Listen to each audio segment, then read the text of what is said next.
ஸ்ரீமதே ராமானுஜாய நமக. இன்னைக்கு திருக்கோளூர் பெண் பிள்ளை ரகசியத்துல 28வது வார்த்தை அந்தரங்கம் புக்கேனோ சஞ்சயனை போல பார்க்கலாம். அதாவது ராமாவதாரத்துல எப்படி தசரத மகாராஜாக்கு சுமந்திரனோ அதே மாதிரி மகாபாரதத்துல பார்த்தீங்கன்னா திருஷராஷ்டிர மகாராஜாக்கு சஞ்சயன் தேரோட்டியாகவும் இருந்தாரு, உற்ற நண்பனாகவும் இருந்தார். இவர் தான் பார்த்தீங்கன்னா இவ ரெண்டு பேரும் ஒரே குருகுலத்துல தான் பாடம் பயின்றாங்க.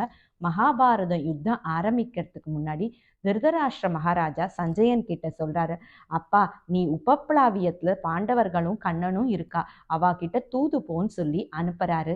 சஞ்சயனும் அங்க தூது போறாரு. போனவருக்கு வெளியில இருக்க காவலாளிகள் கிட்ட அனுமதி கேட்கும்போது அந்த ரங்கத்துல இப்ப அவ இருக்கா, இப்ப யாரையும் அனுமதிக்க மாட்டோம் அப்படின்றா. இருந்தாலும் சஞ்சயன் வந்திருக்கேன்னு சொல்லுங்கன்னு உடனே சஞ்சயனா சரி வர சொல்லுன்னு கண்ணன் அனுமதி கொடுக்குறாரு. அப்ப அவர் உள்ள நுழையிறாரு. நுழைஞ்சு பார்த்தா கண்ணன், சத்யபாமை, அர்ஜுனன், திரௌபதி எல்லாரும் ஒருத்தர் கால் மேல ஒருத்தர் காலை போட்டுண்டு பேசின்னு இருக்கா.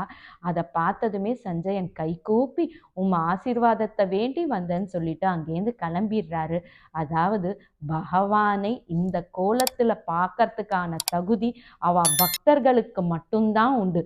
அப்படிப்பட்ட அந்தரங்கத்தை பார்க்க அனுமதியும் தகுதியும் பெற்று பெருமாளோட அனுகிரகத்தையும் பெற்றேனோ சஞ்சயனை போல சொல்லி இந்த வார்த்தையை முடிச்சிருக்காங்க திருக்கோளூர் அம்மாள். ஸ்ரீமதே ராமானுஜாய நமக.